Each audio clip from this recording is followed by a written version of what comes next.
আপনি আপনার আপন চাচার কাছ থেকে সম্পত্তি ক্রয় করছেন, আপন ভাইয়ের কাছ থেকে, রক্তের ভাইয়ের কাছ থেকে সম্পত্তি ক্রয় করছেন।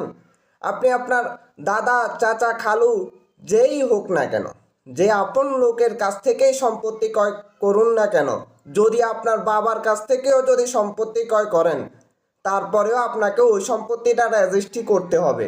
মৌখিক কোনোভাবে সম্পত্তি নেওয়া যায় না। আমি আপনাকে বললাম আমার এই সম্পত্তিটা আমি তোমার কাছে বিক্রয় করে দিলাম, আমাকে 10,000 টাকা দাও, আমাকে 10 লাখ টাকা দাও, এবং কি আপনি আমাকে দিয়ে দিলেন। আমি ওই সম্পত্তিটা আপনাকে রেজিস্ট্রি দিলাম না। এই সম্পত্তিটা 10 লাখ টাকা আর 20 লাখ টাকা যাই হোক না কেন, যতক্ষণ পর্যন্ত না এই সম্পত্তিটা রেজিস্ট্রি না হবে, ততক্ষণ পর্যন্ত না এই সম্পত্তিটা আপনি দাবি করতে পারবেন না। অর্থাৎ আপনি আপনার আপন যেই হোক না কেন, যার কাছ থেকেই সম্পত্তি কিনেন না কেন, আবেগের কোনো ঠাঁই নেই।